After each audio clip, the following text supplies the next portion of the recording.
dabong salad recipe, super yummy at super healthy. So gusto nyo bang malaman kung paano lutuin ang dabong? O, tingnan niyo si Ate Inday, o, ready to kuha na sa pagkuha sa dabong.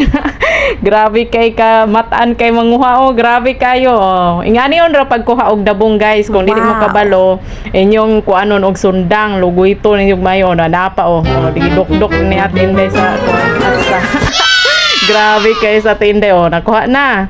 So, pagkahuman na, ato din na siyang panitan. So, panitan na ito ang dabong, guys. O, pagkahuman nato na siya og kuan, panit, ato din na siyang isliceon. Atong i-chop. I-chop or kuan nimo, kagiso nimo kanang unsa ni para kagisa cheese. O, pwede gihapon na siya. So, karon na guys, ato nang kagis na siya, no. O, kagiso, no, mura na siyang cheese.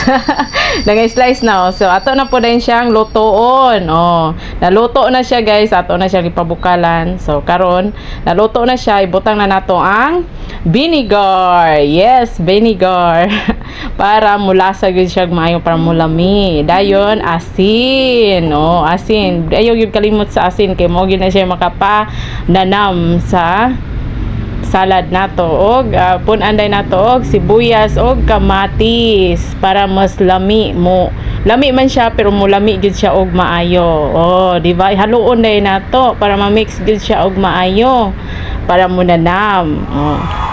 So, di ba? O, tanawang salad nga dabong. Nakakaon na mo ani? Oh, so naluto. Nahuman na siya, guys. So ato na siyang mukaon na ta.